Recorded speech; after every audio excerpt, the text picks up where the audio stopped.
400, 400, 400 for free. This is it, Rockline via the stars and right across the UK. Onwards we go, Kim, in Montreux. Colin Percival is next in Birmingham. Colin, you're through. Hello, Kim. Hi. Good evening. Are you proud that you have achieved more hit singles than your father?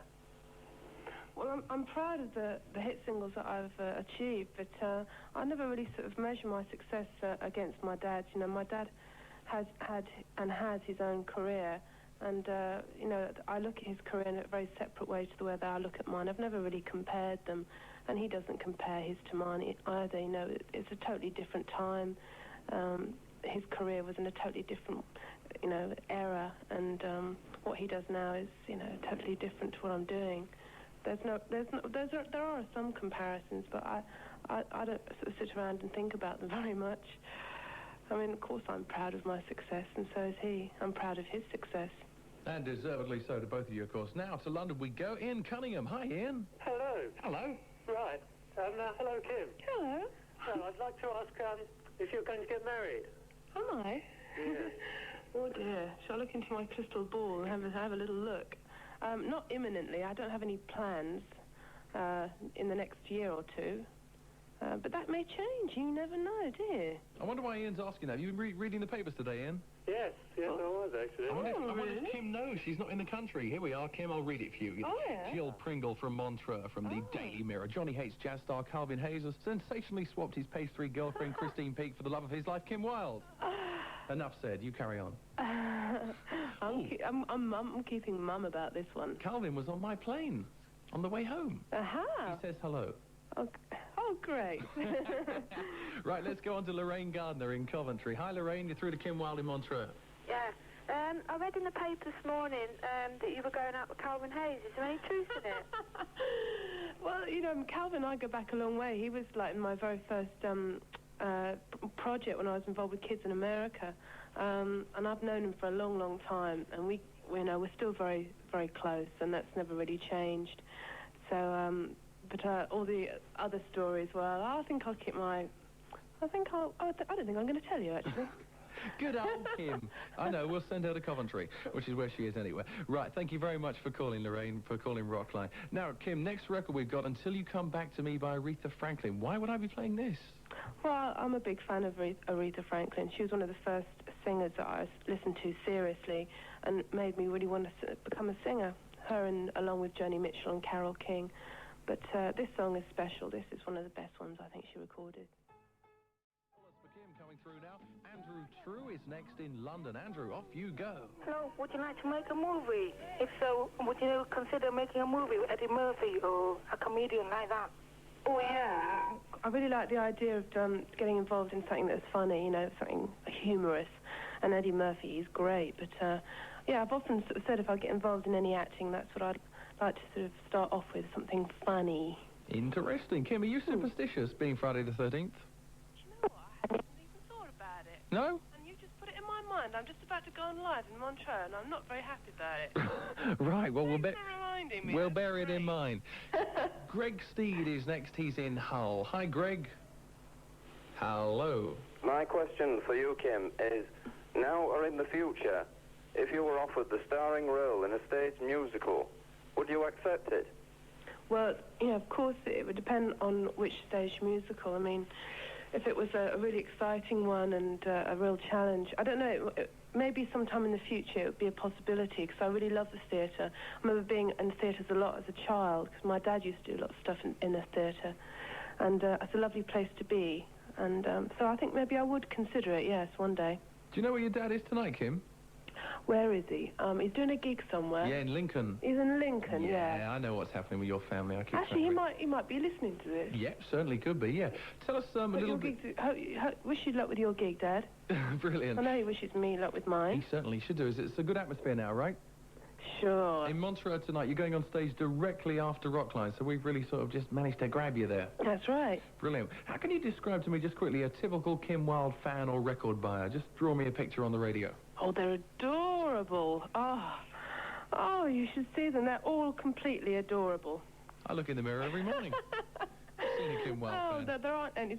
The thing is, there doesn't seem to be a typical fan, apart from the fact that they, buy my stuff. I mean, they're really right across the board. The fans I have in my fan club are right across the board, age-wise, and sex, and nationality. And Mel Smith. Very varied. Mel Smith, yes. Size. We'll talk more about that later. This is Pat Sharp with Kim Wilde on the Rock Line, your exclusive line to the stars, brought to you with Live Wire, the #1 music station on the phone. 0800 400 400 for free.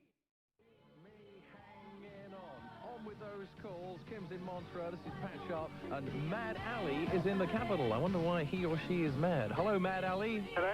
Hello, on you go to Kim. Why did you record You Keep Me Hanging On? Where did I record it?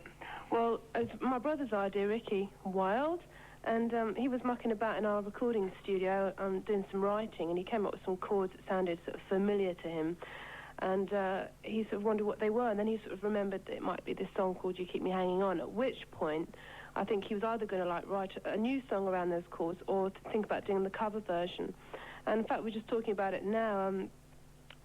Initially, when Ricky did the backing track for Hanging On, we had it in the back of our studio, sort of like in the sort of tape room, just sitting around for considerable lengths of time before someone who works at our studio reminded Ricky that it was there and shouldn't he be sort of doing something with it.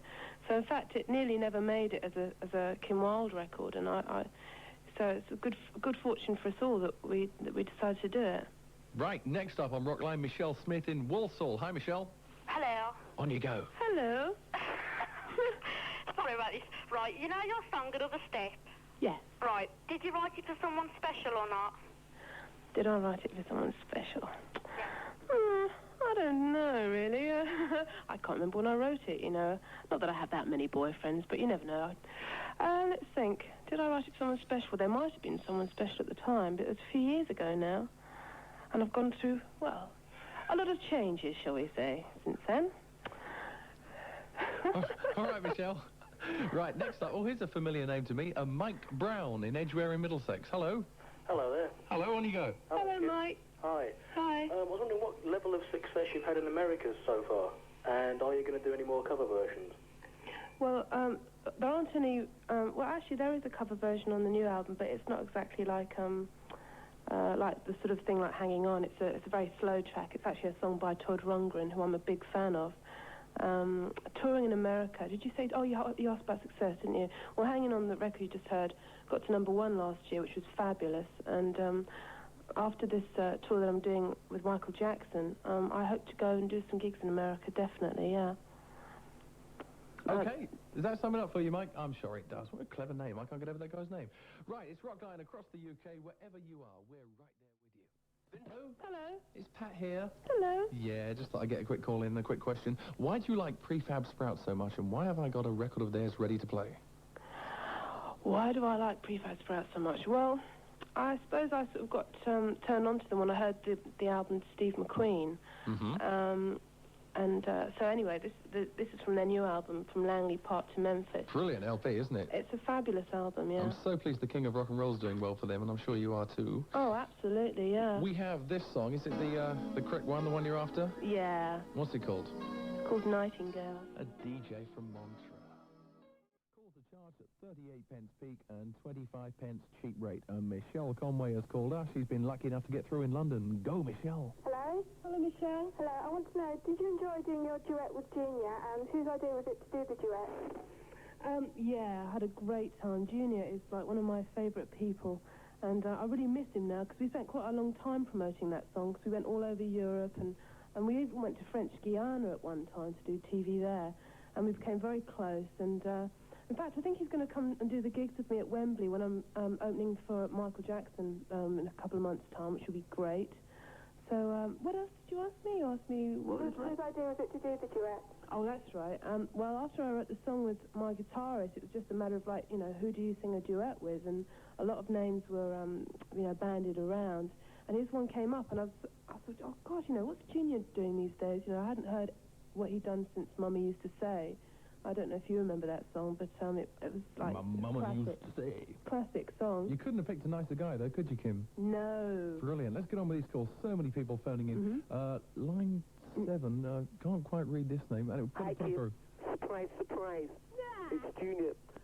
Sorry I'm not there. I'm out in St. Louis, Missouri. But what it was like singing with you was wonderful. We had a lot of fun. I would think that most people don't actually realize, and I think they will now, how good a singer you are when you actually go out and play live with Michael Jackson, which I've been hearing a lot about since I've been out here. Congratulations on that. And also, congratulations on the new single. I hope it's a big hit for you. You deserve it, sweetheart. Take care. Bye-bye. Isn't that nice, Kim, eh? Aww, Yeah. I thought he was going to be really there. Well, he is sort of almost really there, but we couldn't catch up with him because he's on stage now, much like you will be in a minute, right? Yeah. Okay, so looking forward to seeing you on the Montreux stage. It'll be on your TV real soon.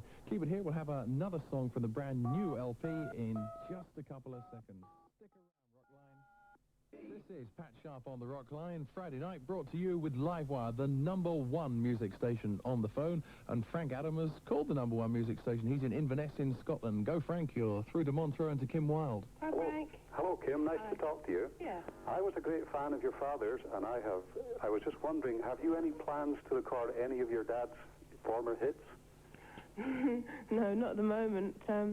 You know, I like sort of recording sort of original material, really. I don't really have any plans to do any sort of covers of anyone's material. You know, so I'm concentrating really on songwriting and new songs, you know. Okay, thank you very much. We have a great name here. The reason I pause is because I'm trying to read it. I hope I get it right. Ozlen Inseglu. You got it wrong. Oh, I'm a spam here. What is it? It's Injol. Okay, I'm sorry about that. It's our computer. It doesn't write very well. Off you go. If you had to take the place of a capital DJ, which one would you take the place of? Oh, London's radio station, eh? Which one would you take the place of? Don't say me. A capital DJ? I don't know. Chris Tarrant, maybe? Oh, yeah, famous old Chris. He's on the telly, He's quite isn't funny, isn't he? You know, and, you know, I like a laugh. I like a good time. Could you get up at that time of morning, though? He's on so early. Oh, what no. What do you like in the mornings? Come on. When you're really busy and you're on tour and you're running around, how do you like getting up at that time of morning and going on to the next venue and stuff? Does it do you in? Yeah. In right. a word. I think it does, definitely. Now, we have another question which someone's passed on to me from in this very building. Who do you want to win the cup final? Who do I want to win the cup final? I want Liverpool to win the cup final. Listening in Wimbledon, they're very disappointed. So we'll play this song, Kim. It's called what? Okay, well, look, I've got to go. I'm on stage in a minute, Oh, so she's rushing it's off. been fun, all right? So I'm off. Oh, Kim, have a I'm good out of time. here. Have a good